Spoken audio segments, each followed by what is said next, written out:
Hi, everyone. Thank you for joining us. We're going to wait a few minutes for everyone to get a chance to log onto the Zoom call, and then we'll get started.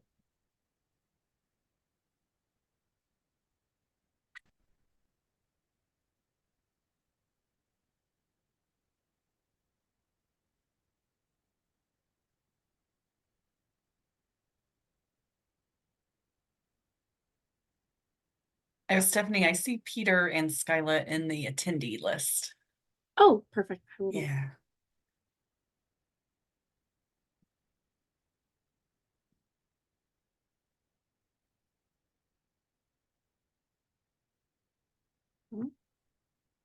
Hello. Hi, Peter.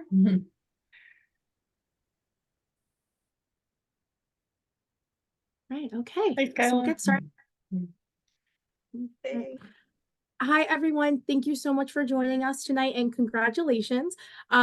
Today, our session is going to talk a little bit more about research opportunities here on campus at Syracuse University. Throughout the session, if you have any questions, please feel free to submit them through the Q&A feature in Zoom. And without any further ado, I'd like to introduce Kate Hansen, a director for our research team. Hello, everyone. Very happy to be here this evening and share a little bit more about undergraduate research at Syracuse University. My name is Kate Hansen. I'm the director of the Office of Undergraduate Research and Creative Engagement. We're the central hub supporting student participation in research, and I'm joined by three of our amazing student research mentors. So these are undergraduate students actively engaged in their own research, and they work in our office and serve as peer mentors to students also doing research. So I'll go around and let you introduce yourselves. So Peter, just share your name and year and major for now. Sure, yeah. My name is Peter Ganunis. I'm a junior and I'm in film in the VPA and computer science. Excellent. Riona. Hi everyone, my name is Riona. I'm currently a senior and I'm majoring in finance, international relations, and political science. Hey, and Skyla. Hi everyone, my name is Skyla. I am a junior and I'm studying psychology and human development and family science. Thank you. All right, let me share my screen.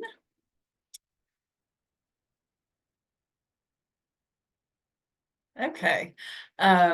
So I'm going to give a little bit of an overview about kind of what our office does, and then we're going to hear from the awesome students about their own work, which is certainly the most interesting part. Okay, so first I like to start kind of getting everyone on the same page about kind of how we define research, kind of what is research and what can it look like for a student. So, at its most simple, research is simply kind of asking a question and trying to answer it.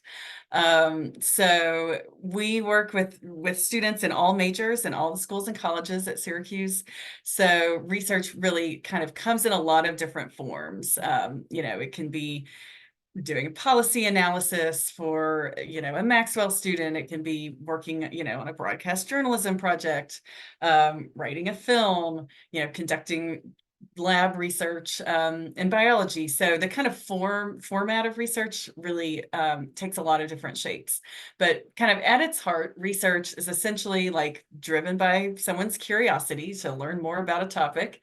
So it's kind of figuring out the right question or set of questions to ask or explore, and then try to kind of gather evidence and data to try to answer or respond to those questions, while also kind of being in conversation with the larger landscape of scholarly work or artistic traditions or professional best practices.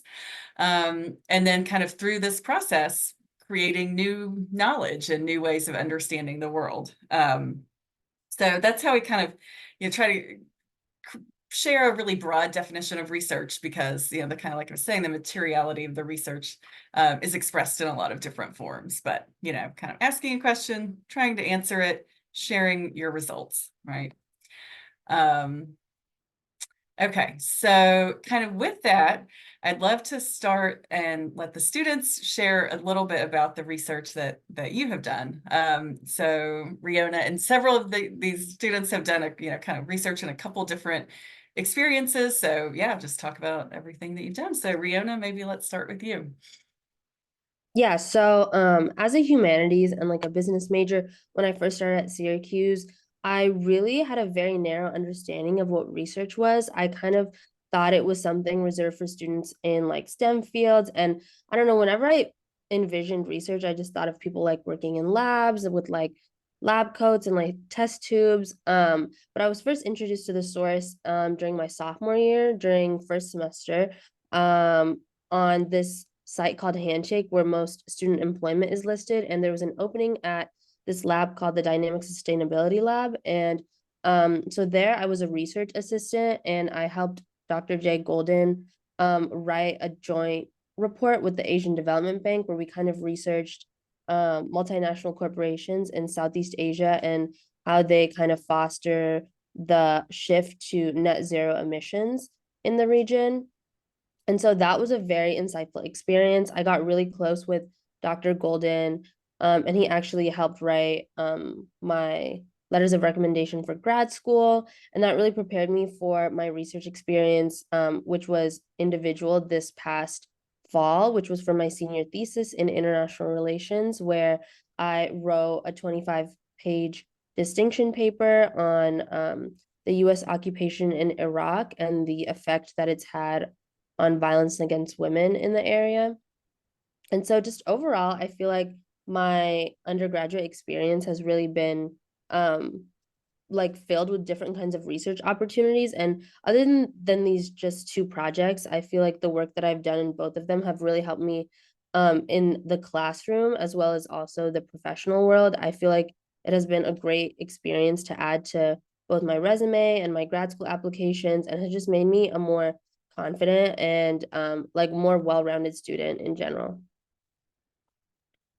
Thank you so much. Yeah. So Riona, yeah, as you can see, kind of two pretty different types of research experiences. So students can kind of do different projects along the course of their time. So Peter, tell us a little bit about what you've been up to. Sure, yeah.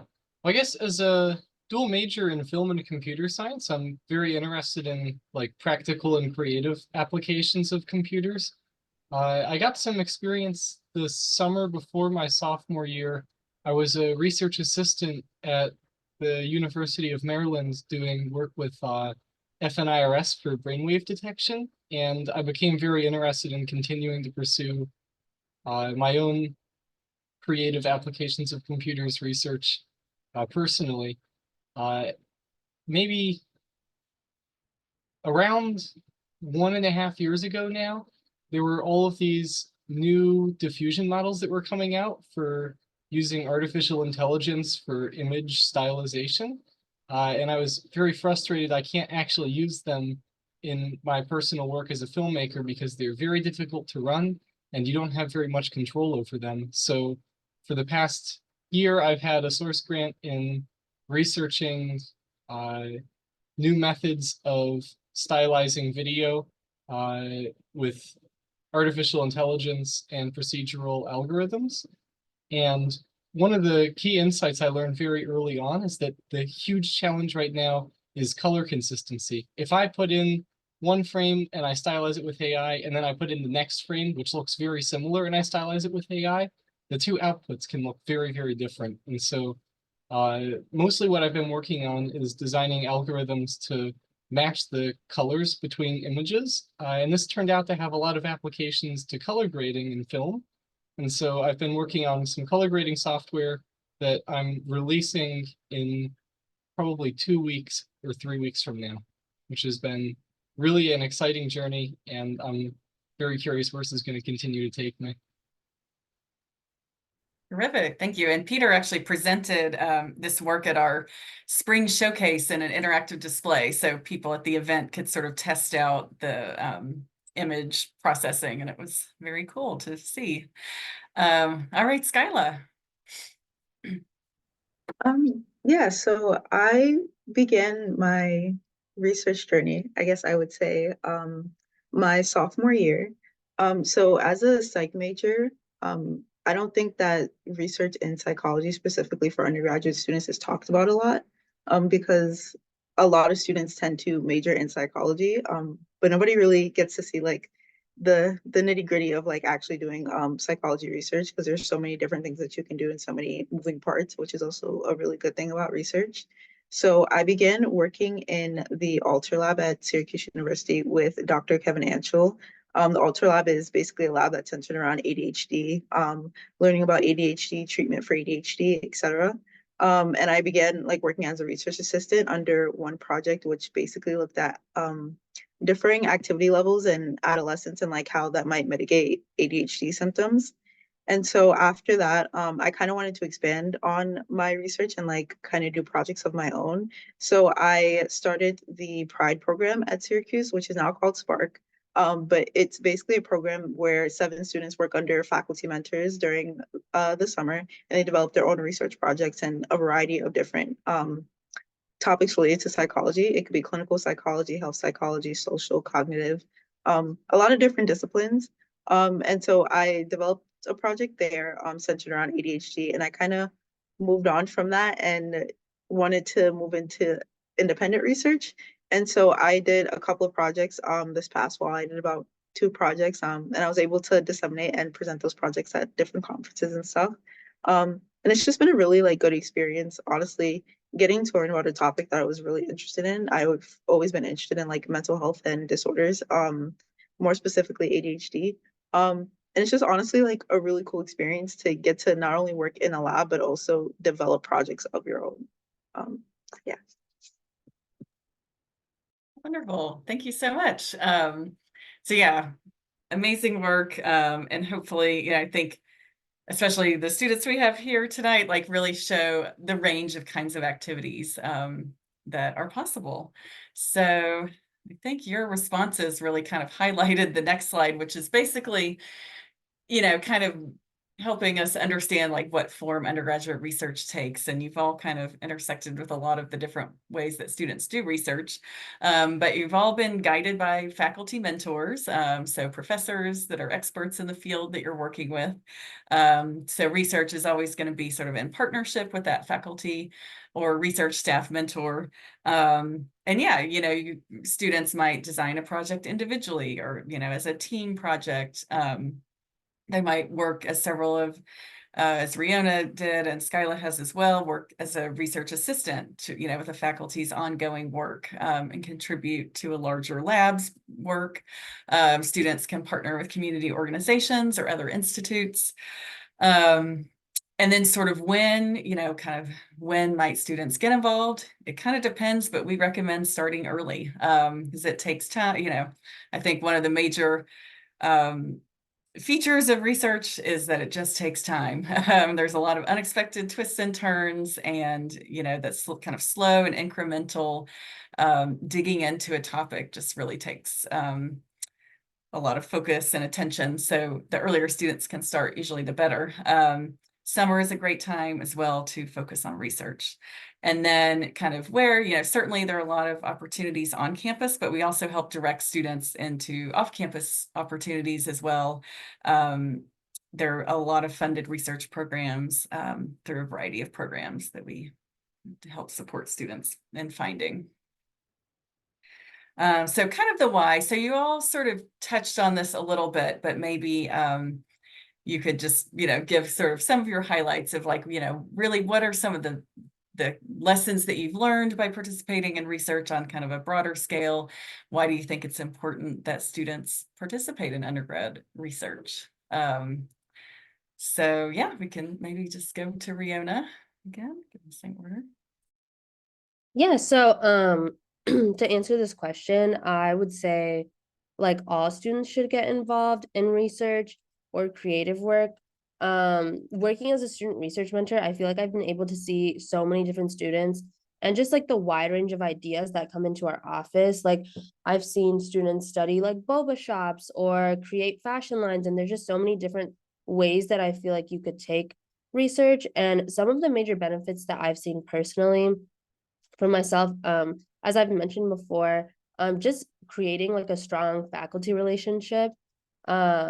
As an undergrad, it can be sometimes really hard to develop that faculty relationship because a lot of the classes you take are a lot larger, and even though you can go to office hours and things like that, faculty don't really get a chance to understand like your work ethic and who you are as a person until you work with them really close one-on-one, as you would in a research project. So my faculty mentor at the lab I used to work at wrote my law school letters of recommendation and has just been such a good mentor throughout the years. Additionally, I think it really does help your presentation skills. I think almost in any class, especially in the upper level classes, in undergrad, you have to do at least one big project in most of them that requires at least some kind of research, whether that's, conducting a study or just, research of like literature reviews and things like that. And I think engaging in a kind of more formal research experience like this really sets you up for that. And it also familiarizes yourself with the different resources and like databases that are offered through the university. Nice, thank you. Yeah, yeah, that faculty mentor relationship is definitely a key benefit, like you mentioned. Okay, Peter, what are some of your takeaways? Well, for me, I think getting involved in the source was huge because it's allowed me to have support for the very specific niche that I'm interested in, which is so narrow it's hard to find other opportunities for. Being able to say, here is specifically what I'm interested in doing, here's the resources I need, and here's what the academic contribution of the work will be, and then being funded to actually be able to carry it out and pursue that is fantastic. And now I can develop the specific skill set I'm interested in getting out of college, and I can have a body of work that demonstrates the skills that I've learned. Thank you so much. Yeah, no, that the way you kind of described that with creating a body of work or kind of, a deliverable, which like, kind of is going to be a different thing for different fields of study, but that's, so something that's so valuable for your next steps. Skyla, what do you think? Yeah, one of, I guess, my biggest takeaways from participating in research or creative work, was that I was able to figure out what I was really passionate about, and what exactly I wanted to like study in the future or do career-wise. And I like that about research, and I think we tell that to students all the time, like participating in research helps you to figure out what you really like and also things that you don't like. And doing research has really helped me to figure out the things that I do like, the things that I'm passionate about, further projects that I may want to do research on in the future, which is really exciting. I think it also teaches you the skills that are very useful outside of the research lab that you work in or the positions that you work in as a researcher. Um, as Riona said, like the same skills can be like applicable when you're doing like assignments for classes, if you have to do literature review, if you have to do any sort of like research project. And even just like working on anything outside of like your academic settings and stuff, you know? So yeah, that would be my biggest takeaway from research. Awesome. Thank you so much. Yeah, I think really, like you said, there's so many skills that translate to other circumstances. So yeah, you all, I think, covered out everything that I was gonna share, but yeah, I think really building both, specific kind of technical or disciplinary methodological skills, but also these kind of soft skills as well, of applying knowledge and problem solving and working on a project for a length of time longer than a semester, is something that is really helpful for future goals. So just a little bit about what our office does. We, as I said at the beginning, kind of this central hub, a place to get started with research. Where, students can come in and work with these awesome peer mentors to kind of, talk about getting started or just kind of better understand what research is and looks like in their field. We have workshops and training sessions. We offer presentation opportunities for the, student community can come together and share ideas. A big part of what we do is funding for undergraduate research through a variety of programs. So We, for example, have funds for faculty mentors to hire students into paid research assistant positions. So letting students, work and build those skills through a paid position. We have project support for students developing their own project, funding for travel, supplies, summer stipend, any kind of needs that project has. So, and we also, those grants come with funding, a bit of funding for faculty mentors as well, because we just, sort of recognize that research takes time, but also support and funding can often help free up that time. And then just as kind of an institutional resource, we help share stories of undergraduate research and collect data and assess our activities.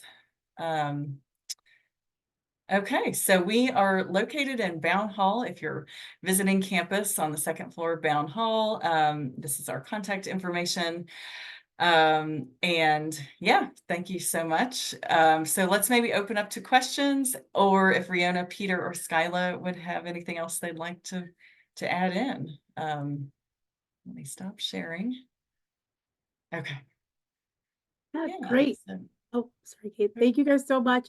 I know I have already learned a lot listening to all of you share your research and learn a little more. We do have a question from a student in the chat. So if a student's interested in reading more about the specific projects the three of you have mentioned, or any other student projects ongoing at the university, are those posted for the public to read? Where could our students potentially access them?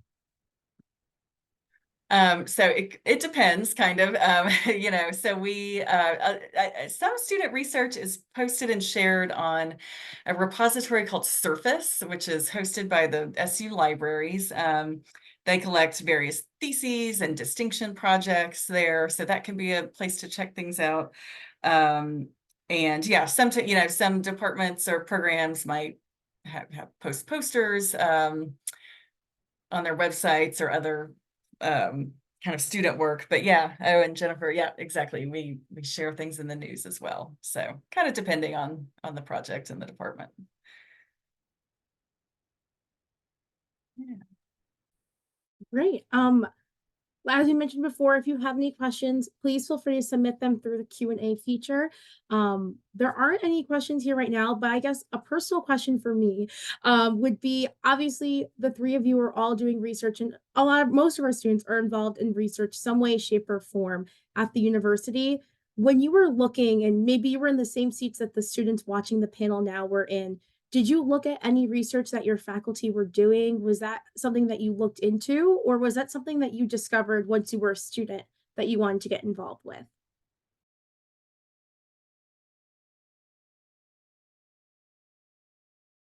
I would say when I started freshman year, I knew I definitely wanted to get involved in research, but I wasn't exactly sure how. And I did have specific interests, but then again, like I was still a freshman and I wasn't sure exactly what I wanted to do. And so, as Skyla mentioned before, I feel like research is such a great way to also figure that out yourself. So, the way I started is I started working at a lab. And that was just through like browsing through different research opportunities on Handshake. And then from there, I realized that I really did not want to work in corporate sustainability, which is totally okay. Like it's fine to like do a research project and then find out that you probably might want to do something else, which was great to find out then before I like started a whole career in corporate sustainability. And so just like getting that background and then being able to use the skills that you learned in one experience towards like a topic that you're more interested in, or towards a topic that would be more practical towards your career.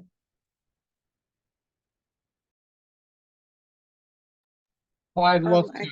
Oh, oh. no, Go ahead, Peter. Okay, sure.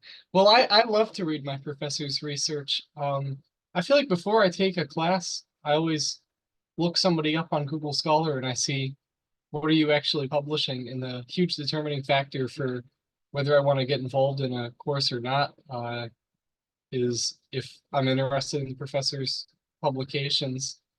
So Cooper Battersby, who's my mentor for the project I've been doing, he's been working for many, many years now in video art and using computer systems for video art. And so kind of the moment that I was thinking, wow, I need to pursue this project related to video art and video stylization with these emerging technologies, I need the reference point of somebody that's been around for a while and kind of knows how things have been developed in the past. And he's had just a wealth of insight for me, and it's been great.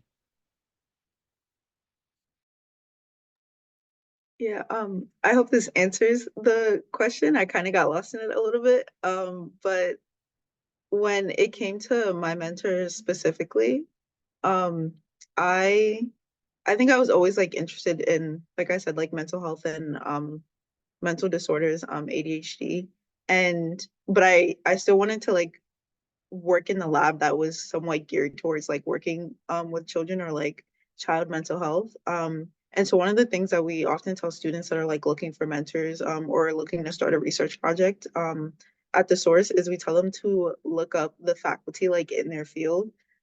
So when you search up Syracuse University and then like the department that you're a part of, arts and sciences, VPA, et cetera, and faculty, their bios usually like come up and it'll have like a bunch of their research interests there and like projects that they've done in the past. Sometimes professors will post their CVs or like any publications that they have, things like that. And like Peter said too, it's another really interesting thing to like look up, especially if you're like interested in taking a class like with the professor, or you want to figure out like what are the types of things that they're interested in, or like how maybe they might apply like their experiences and research to the classes that they're teaching.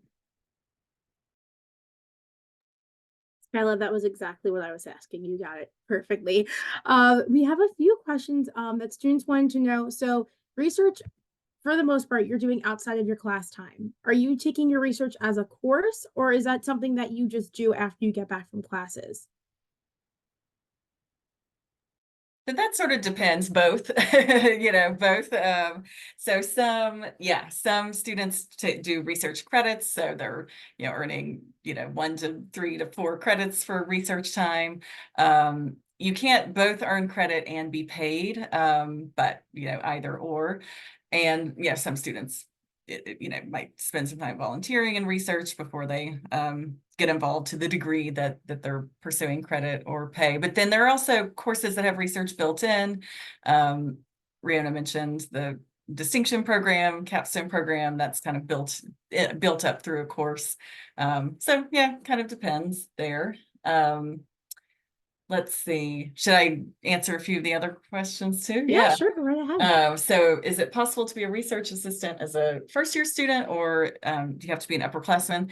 Nope. Yeah, we actually just posted a whole round of research assistant positions, and that program actually encourages faculty to hire first and second year students. So we are actually looking for the faculty to work with earlier stage students to help build skills so the student can then be better equipped to pursue an independent research project, like kind of what Riona, Peter, and Skyla have done.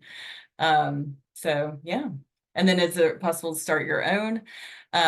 Absolutely. That does depend a bit on discipline. It's in the lab sciences, hard sciences, it's more customary to sort of join a lab and join sort of an existing research group, but other fields, absolutely, kind of a project of your own design. And the more a student builds their skills, the more capable they are certainly of designing that project by yourself. And our programs seek to support students at, all different levels. So either you're kind of just getting started building skills, or you've got a project ready to go and just need some funding for it. So yeah. Let's see, and maybe I'll put this one to the students. What are some of the challenges faced during research? And do other students support research projects by your peer? Yeah. Well, as I've been changing focus from AI style transfer to this very specific color problem, which is a part of it, I've had a lot of trouble getting lots and lots of data. It's a pretty niche problem that's new in filmmaking, is automatically matching the color palette of one image to another image.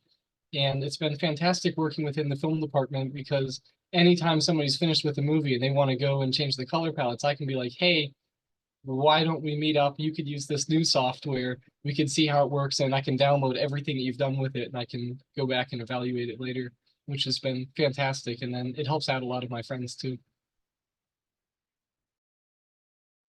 I think one of the biggest challenges that I have faced personally with research is that it's not really like a linear process. It's not like something that's very consistent. I feel like you aren't going to be doing the same amount of work every week, which I feel like can sometimes be hard. Like some weeks you'll be putting in so many hours, and other weeks you'll like have nothing to do because there are so many other external factors involved with it. For example, if you do like a human study, like a survey or anything, you have to go through the an IRB process, which is like the Institutional Review Board, and that takes a long time. And so just like some of the technicalities you have to be really patient with, but there is a very big research community here, and we are like all very supportive of each other. And I also wanted to add to Kate's points earlier about first years in research. I would say the source does a really good job at supporting first year and second year students. Specifically, we have like the Young Research Fellows program, which is like a 2-year program specifically for first years to pursue a research project over 2 years. And then we also have like Source Explore, which is to get students early in the research process, like kind of to get their feet wet and just get involved in general. Yeah, well, for me personally, and I think this kind of goes back to what Riona was saying, which I can connect it to a project that I'm working on currently in my lab. So we kind of do a bunch of different projects at once in the lab, which if you're looking to be like a research assistant, it's a very common thing. There's never just going to be one project happening at like one point in time. Sometimes it'll stretch over a couple of months, a couple of years. Sometimes there will be a bunch of different projects going on at the same time. And so for me right now, a project that I'm working on, we have a lot of different moving pieces to it. And so sometimes keeping up with everything that is going on within that one project can be difficult, especially if you're one person that's doing a bunch of different things, like you're doing recruitment and you're doing data entry and you're also analyzing data. If you're doing lit review, things like that. So I think that would be the most challenging part. And I know we're talking about support too. So I will say students are very supportive with other students' research projects, with like research project that they're working on in labs. When you're an RA, more than likely you won't be the only person in your lab that is an RA. There will be other students that you can talk to and kind of connect to. And like we also mentioned too, the source has really amazing student research mentors that are very supportive in the process of like helping students on their own projects or even on projects that they're working in labs, and just like any challenges that they might face.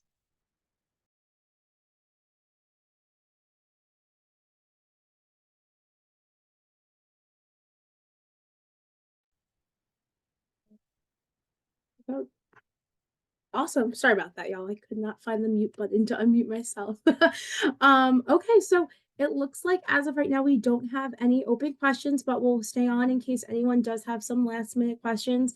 Thank you to our 3 panelists, to Kate for joining us this evening. I hope you all got a chance to really learn more about the source and research on campus at Syracuse University. If you have any questions in the chat, you can see the source's direct link. Definitely feel free to go on there, explore and learn more about the work we do and how you could get involved. And if you have any questions, you can always reach out to our general admissions team at orange@syr.edu. I'll throw that email in the chat as well. And I hope you all have a great rest of your evening, afternoon, depending on where you're all joining us from. And we hope to see you on campus in the fall. Thank you so much. Have a great evening, everyone.